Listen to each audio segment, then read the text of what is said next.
What's going on, everyone? Welcome back to the channel. Today we are going to continue working on the 600RR build. We are officially on the bodywork portion of this build. As you can see, right now all the panels laying here. First thing that we're going to do is we are going to start with our gas tank, and actually on the CBR series starting 03 and up, it's actually a gas tank cover. Kind of nice to actually thought about something and thought, you know what? Well, hey, maybe we don't want to keep replacing dented tanks. We can just replace the cover, and that's kind of what this is now. So, that said, again, we're going to start with the gas tank cover, and to get that thing going, we need to start peeling off all our stickers and removing all the original hardware that comes on it. Keep in mind, this is an OEM fairing kit, so it's a little bit more durable than aftermarket plastic. So some of the areas that you'll see, like, when we'll go over, like here on the upper that are cracked, we can actually repair those with an ABS plastic kit. So we will be doing that, but anyhow, not to get ahead of myself, let's go ahead and get all the decals and everything off this and the hardware. Alright, so hardware is off. Right now we are currently peeling off the gas tank saver pad, or whatever these stupid things are called. All you want to do, I guess usually take a flat razor blade, get the edge up very carefully, and then just slowly peel it off. Just the key that you want to make sure is that you're not leaving a lot of residue behind. If you're leaving a lot of residue, you'll probably want to use a heat gun, because it ends up being more work getting that residue off than it does really than just taking your time and using a heat gun and getting it off correctly. So we're gonna go ahead and we're gonna peel all these off. If I start having problems, I'll use a heat gun. I'll show you how I do that, but I don't know that I will.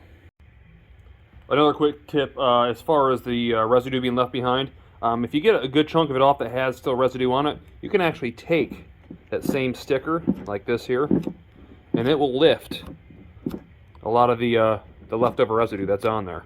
So you don't have to use gas or sand it off or whatever. My next solution, if this doesn't work, I usually just take gasoline and it wipes right off. I don't like sanding because you just ruin your sandpaper and end up spreading it all over your paint. So we don't want that. But let me go ahead and finish taking all these off and see if we're lucky enough to be able to get off the factory OEM stickers the same way. Okay, so just as an example, the first little warning sticker came off fine. So again, what we're going to do is we're going to be very careful, bringing your blade kind of flat towards the body and just getting underneath the edge of the start of that decal, because that's going to leave residue when you use a razor blade. It doesn't come off perfectly smooth. And then nice and slow, you want to make sure that you peel just like that, nice and slow. And if you're lucky, you'll be left with minimal residue. You're going to have probably breaking like you just saw there, not a big deal. And as you can see, it's kind of splitting. So I think rather than messing with this, I'll just hit it with a heat gun. It'll only take a few seconds, and then you can peel it usually right off. So let me go grab that. Okay, so this is the heat gun that I use. I actually had a professional grade one. I let somebody use it, and they busted it, and this is what I got back. So Walmart grade. It is what it is. Anyways, it does the same job. We're going to put it on high. And again, we're just going to kind of go over top of the graphic for a minute, or the decal. You don't want to melt it, and it takes a minute for it to warm up. At least this one does. But as it does, you'll start seeing when you peel it, it's very soft, and it won't break in pieces, even though I'm already got a ripped off piece. Let me turn this off for a second here. See if I can show that to you. Again, we're going to start the flat piece here, just like so. We're going to use our fingers, and you can kind of, I don't know if you can kind of see that or not, because my fingers are in the way. But you can kind of see it's staying together now. You don't have to worry about it ripping and breaking as easy. So it's a pretty simple trick. Just FYI, I'm going to peel the rest of these decals off. Alright, so it's done, and I can tell you that peeling off almost 20-year-old OEM decals is very tedious. So what we're going to do right now, we're going to take a rag like you see right here, and then we're going to take, not apple juice, it's actually gasoline, and we are going to put it on the rag, pretty simple, because you can still see there's some residue left. So once you soak it in your rag just a little bit like that, we're going to rub that over top of the residue like you see here. It takes a little while. It doesn't happen instantly, but you can see it's starting to disappear. So we're going to go over all our, I'm probably shaking the camera here, we're going to go all over the decals and get all that crap off, and then we're going to get into sanding it. Alright, so pretty much all the residue is gone, and it's time to do some sanding. What I use to sand rounded surfaces are these foam sanding pads.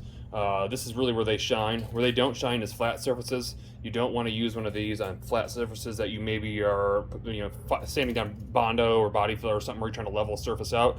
because they have give, and it really won't give you the flat surface that you need. You'll end up seeing that bodywork through your paint job. Anyhow, these work really good on rounded surfaces. I usually start with a medium grit, let's say like 220, and then I'll work down to like a 400, somewhere around there. And usually that's pretty good. They say 600 is really what you want before you paint.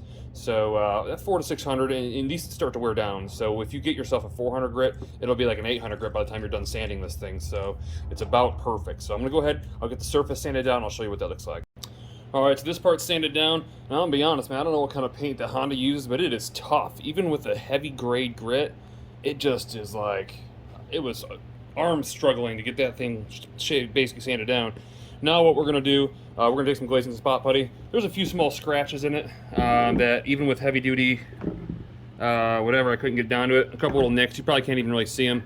So all we're gonna basically do is just kind of get a little bit of that on our fingers, and we're gonna kind of just rub it over those spots there.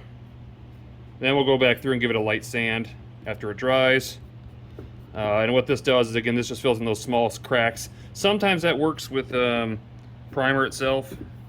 Sometimes it doesn't. And so just to be safe, we'll go ahead and put it on it. And if it fills it, it does. If it doesn't, well, it is what it is. So, again, there's just a few small spots. Obviously, whatever you can do to make it look as best as you can, you should do. And we'll let that dry and finish it with the final sand. All right, so while the tank glazing putty is drying, curing, we're gonna go ahead and we're gonna start working on this front fender. You can see how dirty it is. So the first thing I'm gonna do is I'm gonna spray it with a little cleaner and wipe it down. We'll start sanding that as well. Because this is also a rounded part, I'm gonna have to use the pads again. But when I get a flat spot, I do have a couple hand sanders, electric ones, that makes it a lot easier. So let me go ahead and get this thing cleaned up, we'll start sanding it. All right, so there is the front fender kind of cleaned. It looks like grease or dirt, but it's actually scratches and wear. The only thing I didn't really clean real deep is in the inside, because that's completely covered. I don't plan on painting that anyways. I'm not gonna dig all the grease and tire grime out of there, because you don't see it anyways. But you will notice I did put some cardboard down. The reason I did that was, well, I use this as a work table too for like engines and stuff like that. So I don't want the grease, even though it doesn't feel greasy, I don't want the grease seeping into the plastic. Even though you don't think it does, it still can leave marks. And then of course you end up with a bad paint job, which we don't want. So moving forward, I'm gonna sand this thing down real quick. I'll show you what it looks like when it's all done. All right, so the front fender is completely sanded. Yes, Captain Lazy called and said, quit messing around, sand me with the sander.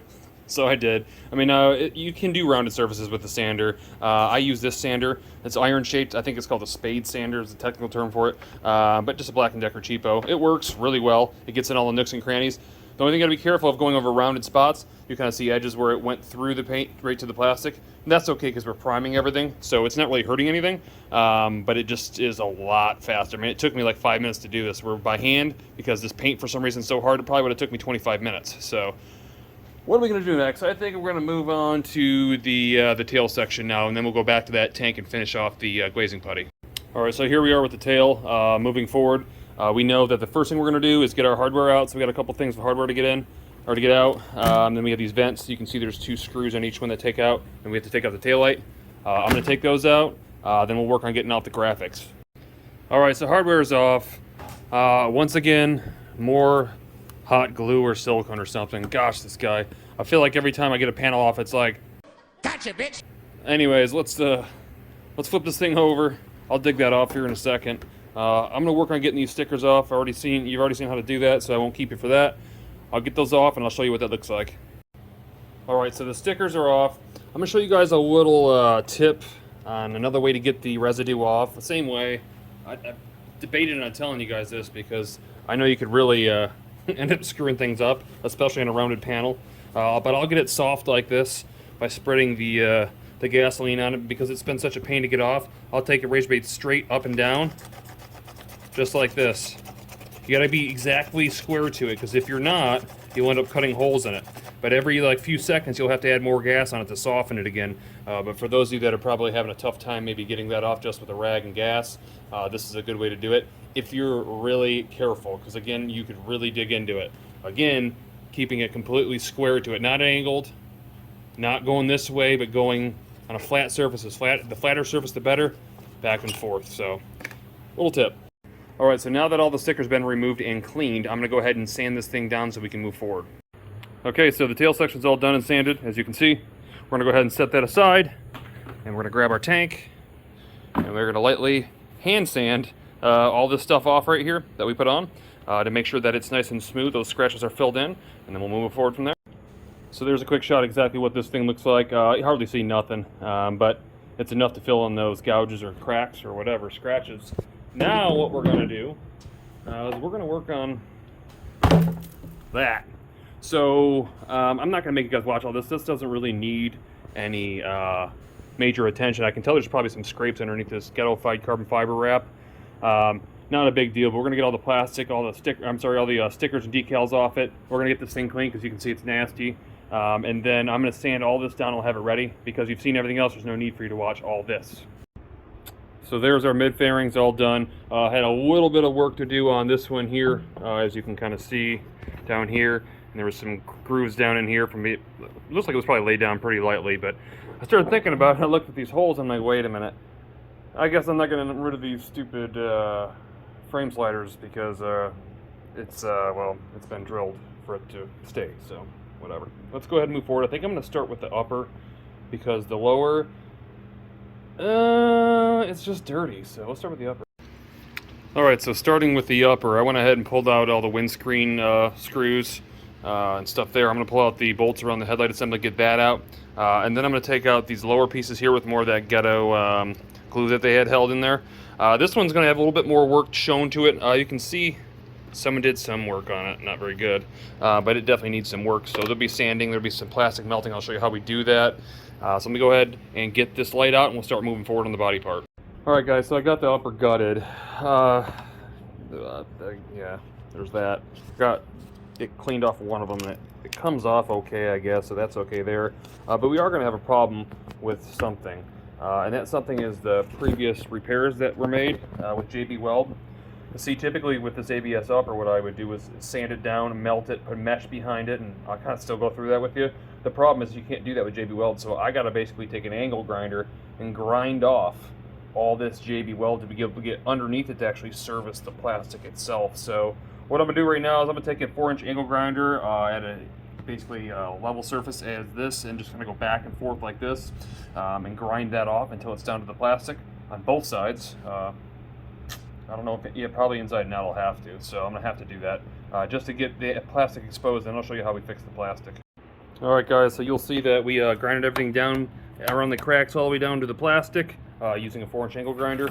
Again, really simple, just kind of get your thing set up like this, and again what you're going to be doing is hit it just flat and smooth like that. Again, you want to get down to the plastic, you don't want any paint, you don't want any, well you probably don't have any quick steel, whatever the heck it was that was held on, or JB Weld, whatever it was. But again, if you have a crack, you want to get it down to this. Now, before I fix these cracks, what I want to do is give it its first sand, because we're going to have a final sand as well after we put some Bondo in there, because it will take some Bondo to cover this.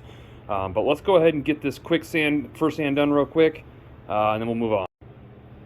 Alright, so time for some plastic welding. You guys might be familiar with this kit from Harbor, your local HF store. I don't know if I can say the name or not.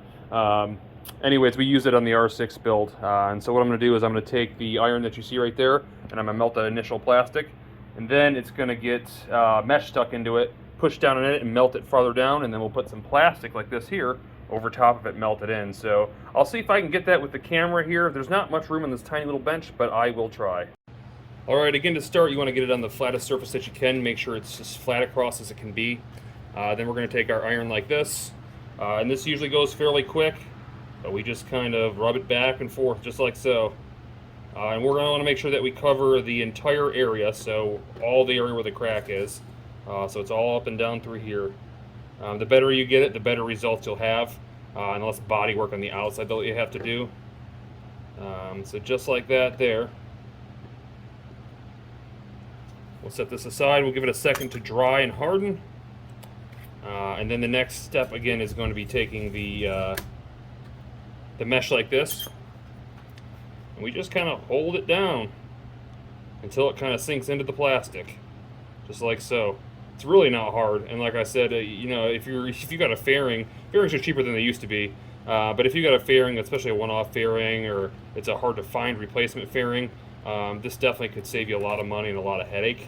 But again, just to give you an idea of the process, that's the way it's going to work. If we're low on plastic, the kit does come with some plastic strips, so you can add plastic to it.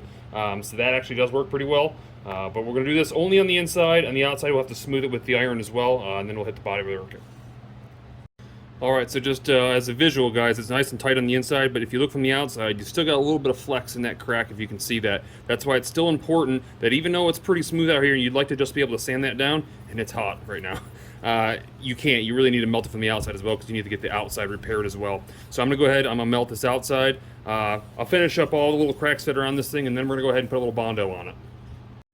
Alright guys, so that is the finished product. You can see, maybe, there's no flex. It's stiff and solid. This is the correct way in fixing a fairing, even though it's not pretty right now. The inside's covered, the outside's going to get sanded down and bonded anyhow. So we're about to do that right now, and then we will have everything ready to paint except for the undertail and the lower skirts. So let's go ahead and move forward and get this thing done. Alright, so our body filler is now on all the spots that we need it to. Because it's like 70 degrees today, it's in the sun, it's drying like instantly. It's unbelievable how fast it is. But I don't use actual Bondo. Bondo is obviously a brand. It's just body filler. But what I actually use for smaller stuff that doesn't need to be filled in, as far as like if you have a really big dent or something like that, where you need like a heavy amount of it, nice smooth stuff. It's called Fast Glaze. Works really well. Also known as like seal skin. There's a bunch of different names for it. It's essentially a smoother, thinner version of Bondo, and it hardens really quick, and it doesn't get all the little air bubbles that you typically see in Bondo, so you keep having to add, filler and filler and filler. So this stuff works really good. Again, I just put it on literally like a minute and 30 seconds ago, and it's already almost completely hard, so works really well. But I'll probably give it like 10 minutes to make sure it's not tacky, and when I go to sand it, that it's not going to destroy my sandpaper. And then I think we're almost ready to be done with this and move on to the last few pieces. So let's go ahead and move forward and get this thing sanded down. So the bodywork's done on the upper now. You can see we had a couple spots on there that we filled, a couple little marks, and the areas in which we had to fill in plastic. So that ought to turn pretty good once it has paint on it. I'll know a little bit better if it needs any more filler when we start using some primer on these things. But as of right now, we're going to go ahead and set this thing to the side and pick up that thing right there. That looks like crap. First thing I need to do is I need to get all this bracketry off. I don't know why there's so many.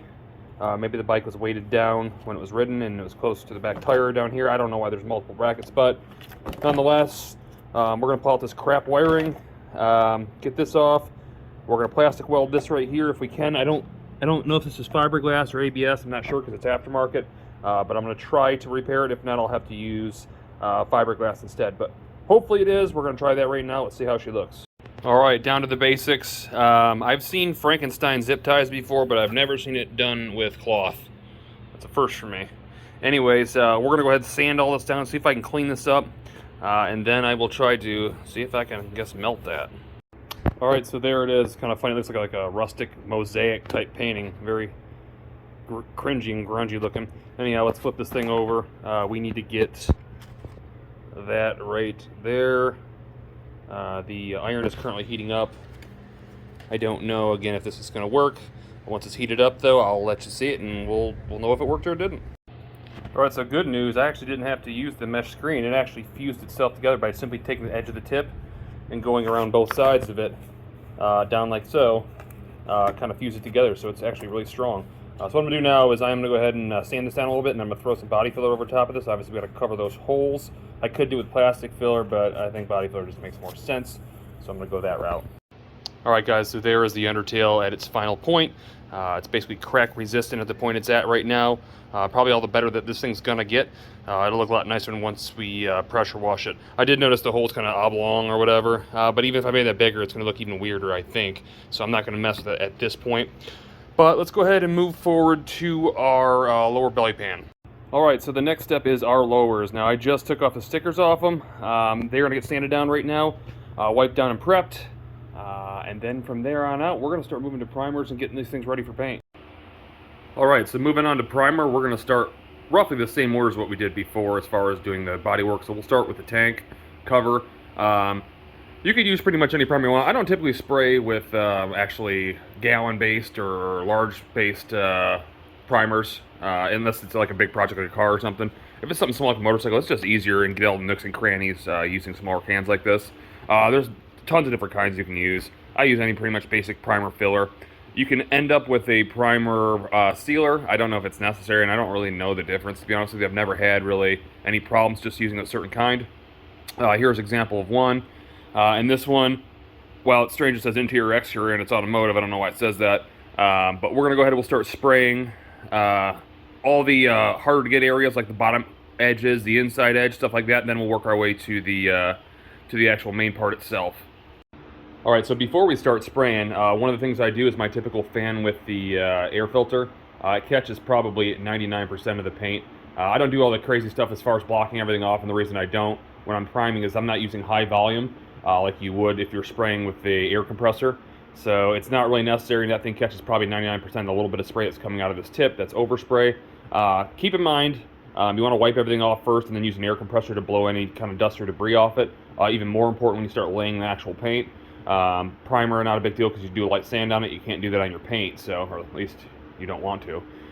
So anyways, I'm going to start spraying this thing. Let me show you what this thing looks like when it's done being coated.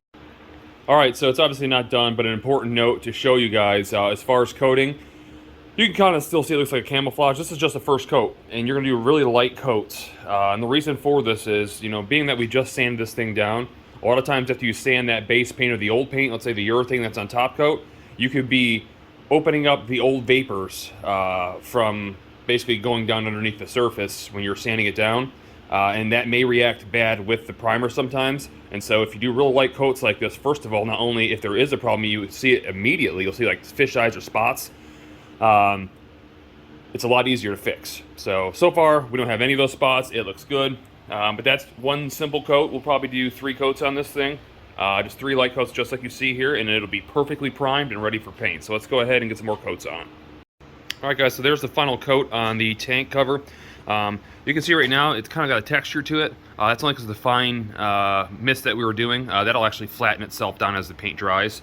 But something I wanted to show you, when we did the filler that we did, the dark red stuff, you see that scratch right there, and then there's one right there.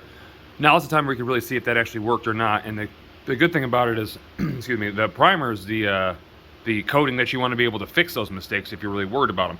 I don't know if I'll mess with that or not, but I might hit it with a light sand and then another coat of primer, and that'll disappear because this is actually filler primer. So anyways, I'm not going to show you all the different panels. It doesn't make any sense to go through all that, but I'll spray all of them. I'll show you what they look like when they're all finished. Alright guys, so here's all the panels all sprayed. What we're going to do now, we're actually going to take this can of black that you see right here.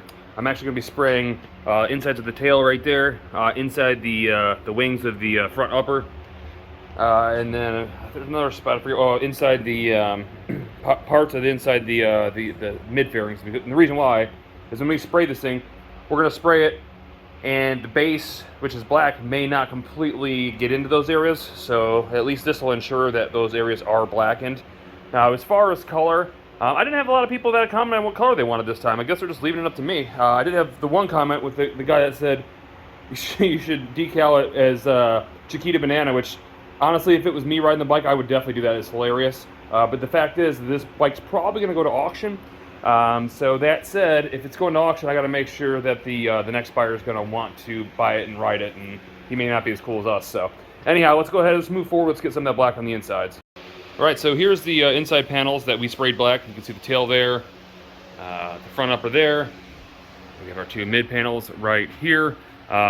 This is a paint and primer in one, so it doesn't really matter. You know, our base is probably gonna get sprayed over this a little bit anyhow. This is just ensuring that we guaranteed covered black. Speaking of base, I know I didn't really say anything about the color of the paint, but I think I am gonna move forward and do the pearl that we initially talked about, which is like a kind of a red to blackish color pearl that we were considering doing on the Viper. Again, I don't know if we will or not. However, since I've already purchased the paint, it was very expensive. We might as well go ahead and move forward with it. I think it'll look nice. But basically the process is we're going to set the whole shop here up and cover everything in plastic, obviously drop cloth, like we did in the past videos, get everything set up so there's no dust and there's no overspray getting on any of the other bikes or anything else.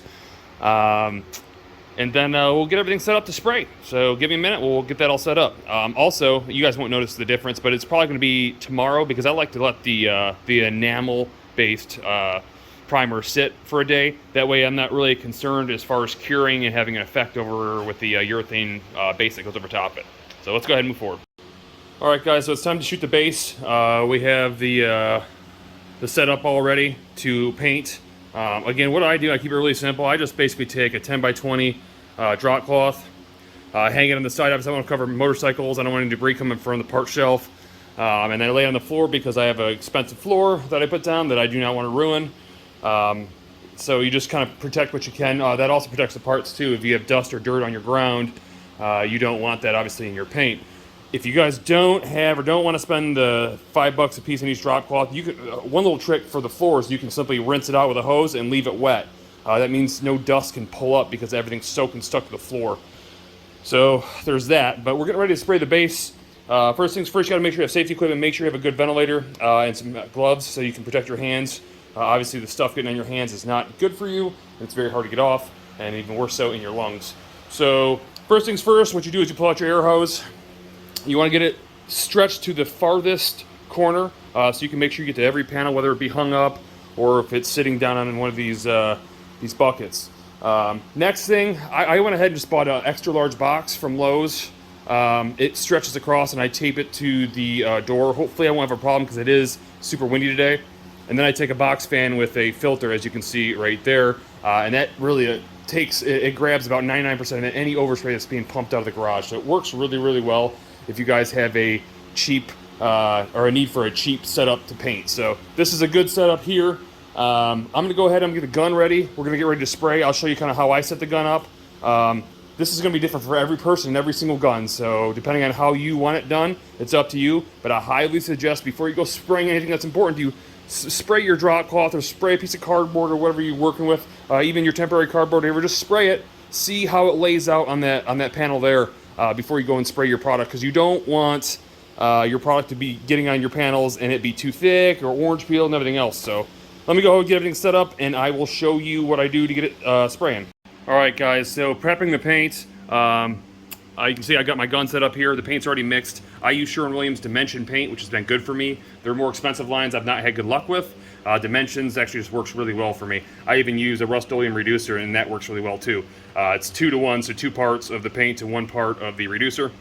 Make sure it's mixed up really well, and also make sure that you use a screen. Look at this with a brand new can of paint, and look at all the debris inside there. So you don't want that in your gun, and you definitely don't want it in your paint. So those will make sure that your paint don't have any junk in them. Once it's all mixed up, shaken up, and everything in your gun, we're gonna go ahead and connect this thing. I got a mask on, and I'm gonna show you how I have the gun dialed in, and hopefully we have enough paint to get this thing laid down. All right, guys, I'm gonna sound funny because I got my mask on, but you kind of got to set your fan width and how much you want it. You guys can look up other videos on how to set your guns, but again, just testing it, you can kind of see it comes out nice and smooth, and the more I pull the trigger, the more paint comes out. That's what we want, so I'm gonna go ahead and do some light coats, and I'll show you what that looks like. All right, so there it is, as you can see. Coverage was good, it wasn't great. The way it laid down was fine. I had a little bit of a problem. I started off with a quart reduced, which is not enough normally for a whole bike. You need really a quart non-reduced. So then it turns to like a quart and a half when it's reduced. That's really a proper amount you need if you're painting this all one color. Fortunately for me, 2 light coats was enough of the black because it's going to get the pearl over top of it. So it's not really going to be that, the depth isn't going to be seen anyways because of the pearl. But again, if you had a solid color, you definitely want at least a quart and a half reduced. So that said, they turned out pretty good. I only had 1 mishap with the gun actually. I was actually painting and it just started dripping out the tip of the gun all over the place. Luckily, you can kind of see more right there. Luckily, the only spot it got was right there, which you can kind of see. There's nothing I can do about it now unless I take it down, and I'd have to go get another quart of paint, which I'm not worried about. It's not going to be perfect. It's fine. But what happened was the end of the tip that you see right here, if it'll focus, well, I won't. There you go. That thing was almost falling out. It was about 3/8 of an inch, like, turned out. I don't know how it got that way. And basically the whole tip, that you see here, was basically full of paint, and that's why it was dripping out. So I was able to figure that out and tighten it up and finish the paint job, literally every last drop of paint. So again, if you guys are looking to paint a bike, you want to do it pearl like this, you need the black base. 2 light coats, which would be making the second coat a little bit heavier than the first for basically to get it to lay well. You guys can go with a quart basically ready to go. If you needed, again, a full flat color or a base color, no pearl, you need a quart and a half ready to go. So that's what it is, just give you kind of rule of thumb. But yeah, it turned out pretty good. So now it's going to have to dry. We have some taping off to do. I am going to do a theme on it, a Honda-based theme. I couldn't just paint it all one color. I thought that would be boring. I don't like to tape it off until usually it's been 4 or 5 hours that have passed. At least in my case, I've never had good luck because I end up peeling the paint. We've talked about that before. Not fun, because then you got your pearl mid coat down and your back base is peeled off, and so now you're trying to repair the black base and tape off all the pearl, and you got to wait days, and it's just a headache. So if you do it right the first time, you won't have to worry about doing it a second. So anyways, here's the black. Let's go ahead and let this thing dry out. We'll mask it, and we'll get ready to spray the mid coat. Oh, and real quick, one thing I want to show you guys, just to show you how well that this filter system works. Obviously, I don't keep any vehicles parked up in front of it. They're always at least 20 to 30 feet away from where this is discharging. But if you can see all the black on that filter, and if I go ahead and pull that off, there's hardly no black whatsoever on the fan. So that shows you that the filters do a great job of stopping that paint from going over the side of a building or vehicles or anything like that. So I just wanted to show you that. All right, guys, one other quick tip about your respirators that you may not know. Most respirators come with a pre-filter in it, so you don't hurt your main, I think it's a charcoal cartridge or whatever it is. So what you got to do, it starts getting hard to breathe, you got to take these out and basically ditch them. What I do once I take these out and ditch them, so I don't ruin my my main cartridge filter, I go ahead and just take a paper towel, I fold it in half, I lay it over top of it and press the cover back on top of it just like so. It works just as good, and you don't actually ruin your filtering device. So thought I'd show you that, since basically most of this channel is about saving a buck and doing things yourself. Cheap, easy way to get good filtration for your lungs. Alright guys, so in efforts to get this thing masked off, I had to temporarily put the body panels on the bike. Not a big deal, they're just kind of hanging there right now, so I gotta be careful they don't fall. But basically, this is the design that we're going for here. I didn't like the original design that they had, the main one. It looked kind of dated. This one kind of had more of a jagged looking kind of wing on it. I like the way it looked. So what we're going to be doing is everything that you see that's red and silver on the fairings here will be our pearl color, and everything that is this dark blue, which looks black but it's dark blue, is going to be actually black. So that's the part that we're going to be masking off. And I'll be honest, I mean, this bike actually looks really good. And the satin black with the gold, it looks nice. If I didn't already have this scheme of the pearl we were doing, I'd definitely black everything else out, frame everything gloss black, and have the satin panels. It would look really good, but another project, I guess. For now, we're going to stick with what we got. But let me go ahead and get the tape on the fairings here, and I'll show you what that looks like. Alright, so as you'll see, I went ahead and got some pinstriping and used it to outline what I had outlined. I actually got 1/4 inch. 1/8 inch would be better. It's a lot easier to kind of bend around, but they only had 1/4 inch as the smallest they had. The smaller the better. Again, you're using it to stretch it all the way across from one side to the other to get straight lines. And then what you're going to do, just like I see here I'm doing, is I'm going to fill in all the voided areas that have to stay black. So I'm going to finish taping everything off. I'll show you what that looks like when it's done, and we'll start getting ready to spray the mid-coat. Alrighty, well, everything's masked off and ready to be sprayed. As you can see, I got everything that I want to stay black and not have pearl touching it taped off. Truth is the easier way to do this really would be using vinyl wrap and decals, which I have the machine to do. I just didn't want to do it. I, for some reason, decided in my head that I want to do it the hardest way you possibly could. Anyhow, let's talk about what we're going to be using. Everything's prepped. I went ahead and wiped everything off with my cloths, and then blew it off with the air hose just to make sure that there's no particles on it. Another good rule of thumb or thing to do is take a lint roller and lint roll your clothes if you're not using like a spray suit, because especially if you have cats or animals, because their hair all over it will be all over you. You won't see it and it'll end up falling into your clear coat. So anyhow, let's move forward. What we're looking at here is what the mid coat's going to be used. It's the FC720. It's actually a top coat clear, but that's basically all you have to do to mix your pearl in with it. And then you'll see right here is our new finish. This is a brand new product. It's called Super Brilliant. I was told that this stuff is like stuff you see on show cars, so that stuff's usually pretty good in its own. So we're going to use that for the mid coat, and this is what we're going to use for our clear on top, or our top coat. So right now I got to get our pearl. I'm going to mix that in and get this thing ready to spray. Alright guys, so here's our pearl pigment. It's called Great Void. I went ahead and just mixed up our paint here. with our hardener and our pearl. I don't know if you can kind of tell there, kind of that reddish blackish hue. Pretty cool looking. Hopefully it looks like the pictures showed it to look. It's almost got a purplish tint, which it did not show, but I don't know. We're gonna mix this thing up. I'm gonna start spraying. All right, guys, so the first layer of pearl's down. Yes, I have my mask on again for obvious reasons. It looks good. It's like a dark cherry. I've never really seen a pearl like this. I haven't seen it in the sun yet, so that'll determine. But so far, it's laying nice and flat and smooth. It looks really good. So I'm hoping this turns out well. What we're going to have to do is put another layer of pearl, and then it's going to have to sit for probably about an hour to flash dry. We're going to peel off all the tape and stuff, and then we're going to shoot the last layer of clear over top of it. So hopefully it turns out perfect. Let's see. All right, so the second coat is on. Unfortunately for me, I ran inside just for a moment, whatever, it's like 5 minutes, letting it cure, and our 22-mile-an-hour winds blew that whole section right there open and got a bunch of trash and our paint, which you can kind of see now, which kind of stinks. It was not in everything. It's in the lower panel, which I don't care so much about. It got on our skirts a little bit, our belly pan there, and it didn't really come over here too bad, so it's not too big a deal. This is all the uppers that matters the most. It just kind of sucks that blew in. It is what it is. I mean, like I said, at least it wasn't the first coat, it was the second, so fortunately, it being the second, we may be able to polish it down and get it leveled out, so not too big of a deal, but it's curing right now. We got about another 35 minutes to be a total of 45 with the stage 2 medium hardness or hardener for the clear coat. And then it'll be not tacking. We'll be able to peel off all the tape. So I'll be back in a second. We'll peel off the tape and get it ready for the top coat. All right, guys. So we were able to unmask everything and get it top coated. Right now, I needed somewhere to set it.